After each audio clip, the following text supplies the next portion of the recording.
ధన్యవాదాలు అధ్యక్ష. స్వచ్ఛ భారత్, స్వచ్ఛ Andhra, healthy wealthy happy Andhra Pradesh, litter free clean and green villages, దీన్ని ప్రధాన లక్ష్యంగా తీసుకొని ఈరోజు ఎన్డీఏ కూటమి ప్రభుత్వం నరేంద్ర మోడీ గారు, చంద్రబాబు నాయుడు గారు, పవన్ కళ్యాణ్ గారు అధ్యక్షతన ఖచ్చితంగా ఆరోగ్యవంతమైన ఆనందమైన జీవితాన్ని, హెల్దీ వెల్దీ హ్యాపీ జీవితాన్ని ప్రతి ఒక్కరికి అందించే దిశగా ఈరోజు అడుగులు వేస్తున్నారు అధ్యక్ష. దాంట్లో ఎటువంటి సంశయం లేదనడానికి మనకి చేపడుతున్న కార్యక్రమాలు, చేస్తున్న పనులే దానికి నిదర్శనం అధ్యక్ష. సెప్టెంబర్ 17 నుంచి అక్టోబర్ 2 దాకా మోడీ గారి పుట్టినరోజును పురస్కరించుకొని స్వస్థ నారీ సశక్త పరివార్ అని ఒక మహత్తరమైన కార్యక్రమానికి ఈరోజు ప్రారంభించడం జరిగింది అధ్యక్ష. ఆరోగ్యవంతమైన మహిళ ఉన్నప్పుడే ఆ కుటుంబం అంతా కూడా ఎంపవర్ అవుతుందని చెప్పి ఈ కార్యక్రమాన్ని ప్రివెంటివ్ కేర్ కింద చేయడం నిజంగా మనం కూటమి ప్రభుత్వాన్ని చాలా హర్షించదలుచుకున్న అంశం అధ్యక్ష.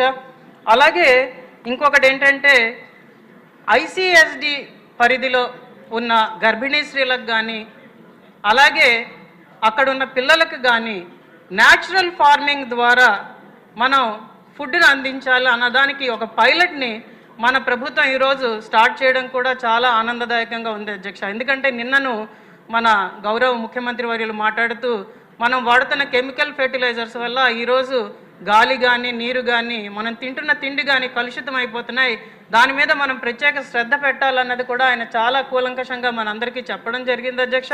కాబట్టి అందరం ఆ దిశగా వెళ్తేనే మనకి ఆరోగ్యవంతమైన జీవితం ఉంటుంది, లేకపోతే చాలామంది క్యాన్సర్ బారిన పడుతున్నారు అన్నది కూడా మనం చూస్తున్నాం అధ్యక్ష. అలాగే ఇంకొక ముఖ్యమైన అంశం ఏంటంటే మనం చెప్పదలుచుకున్నది సిఎంఆర్ఎఫ్. నేను దీని గురించి ప్రత్యేకంగా ఎందుకు చెప్తున్నానంటే ఎమ్మెల్యేగా నేను గెలవగానే నా దగ్గరికి కొంతమంది వచ్చి కలిశారు అధ్యక్ష. సిఎంఆర్ఎఫ్కి చెక్కులు మా ఎక్స్ఎమ్మెల్యే ఉంచేసుకున్నాడని, ఇవ్వలేదని, దయచేసి వాటిని ఇప్పించగలరా అని నన్ను అడిగితే నేనేమీ చేయలేని పరిస్థితి అధ్యక్ష.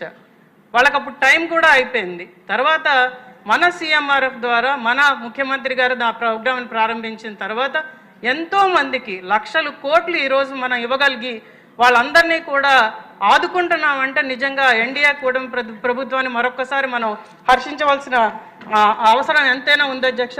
యూనివర్సల్ హెల్త్ పాలసీ 25 లక్షల ఆరోగ్య బీమా ఫర్ ఫ్యామిలీని ఖచ్చితంగా అందరం కూడా స్వాగతిస్తున్నాం అధ్యక్ష. Ministry of health and family care ఒక డిజిటల్ ఎక్స్చేంజ్ని క్రియేట్ చేసింది అధ్యక్ష.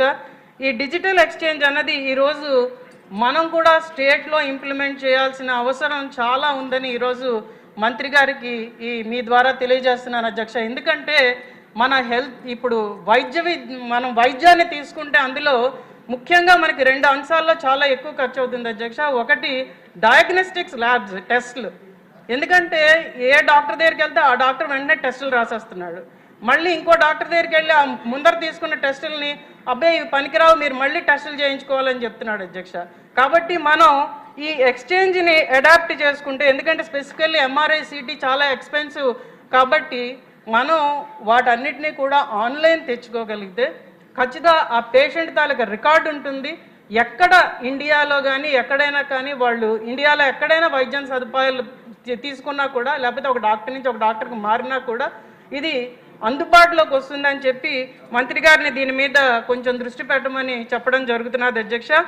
అలాగే ఈ నీరు కలుషితం అవ్వడం వల్ల ఈ కిడ్నీ పేషెంట్స్ చాలా ఎక్కువ అవుతున్నారు అధ్యక్ష. ఇందాల క్వశ్చన్ ఆన్సర్ సెషన్లో కూడా మనకి ఖచ్చితంగా దాని గురించి చాలామంది మాట్లాడడం జరిగింది.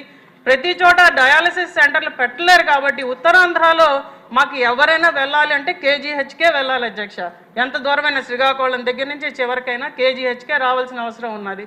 కాబట్టి ఈ మొబైల్ డయాలసిస్ సెంటర్స్ పెడితే చాలా అధిక సంఖ్యలో పేషెంట్లు ఎక్కువైపోతున్నారు అధ్యక్ష. మా నియోజకవర్గంలో అయితే మరీ ఎక్కువ అవుతున్నారు. ఎందుకంటే భూగర్భ జలాలు కలుషితం కానీ, లేకపోతే ఫ్లోరైడ్ కంటెంట్ ఎక్కువ అవడం వల్ల ఇది మేము చాలా ఎక్కువగా చూస్తున్నాం. కాబట్టి దాని మీద ప్రత్యేక శ్రద్ధ పెట్టమని ఖచ్చితంగా చెప్పడం జరుగుతున్నది అధ్యక్ష. ఇంకా లాస్ట్ అంశం అధ్యక్ష, ఈ పిహెచ్సిలకి టార్గెట్స్ ఇస్తున్నారు అధ్యక్ష డెలివరీస్కి, కానీ పిహెచ్సిలో సరైన సదుపాయాలు ఉండట్లేదు. మంత్రి గారికి తెలియజేస్తున్నది ఏంటంటే డెలివరీస్ పిహెచ్సిల్ని తీసేస్తే, ఎందుకంటే అక్కడ గైనకాలజిస్ట్ ఉండట్లేదు, రెగ్యులర్ ఎంబీబీఎస్ఏ ఉంటున్నారు. దానివల్ల మనం మోర్టాలిటీ రేట్ని ఇంకా కంట్రోల్ చేయగలము, సరి అయిన వైద్య విధానాన్ని మనం గర్భిణీ స్త్రీలకు అందించగలము అన్నది నా ప్రధాన ఉద్దేశం అధ్యక్ష. ఇంకొక చిన్న విషయం ఏంటంటే లాస్ట్ అధ్యక్ష 1 పాయింట్ అధ్యక్ష, ఒక్క నిమిషం అధ్యక్ష. పిహెచ్సి సిహెచ్సిలకి ఇన్ఫ్రాస్ట్రక్చర్ కోసం డబ్బులు వేస్తున్నారు అధ్యక్ష, కానీ వేసిన తరువాత సగం తీసేస్తున్నారు వెనక్కి మళ్ళీ. అది కాకుండా మీకేం కావాలని అప్పుడు అడుగుతున్నారు అధ్యక్ష. దానికి కాకుండా అసలు వాళ్ళకి పిహెచ్సిలకి సిహెచ్సిలకి ఇన్ఫ్రాస్ట్రక్చర్ వైజ్ ఏం కావాలి అని అడిగి దానికి సమకూరిన నిధుల్ని వాళ్ళు పెట్టిన తర్వాత దానికి సమకూరిన నిధులను వాళ్ళకి వేసి వాళ్ళకి కొనుక్కునేటట్టు ఫైనాన్షియల్ ఇయర్లో వెసులుబాటు కల్పిస్తే చాలా బాగుంటుందని మంత్రి గారిని కోరుకుంటున్నాను అధ్యక్ష. ధన్యవాదాలు అధ్యక్ష. డాక్టర్ కామినేని శ్రీనివాస్.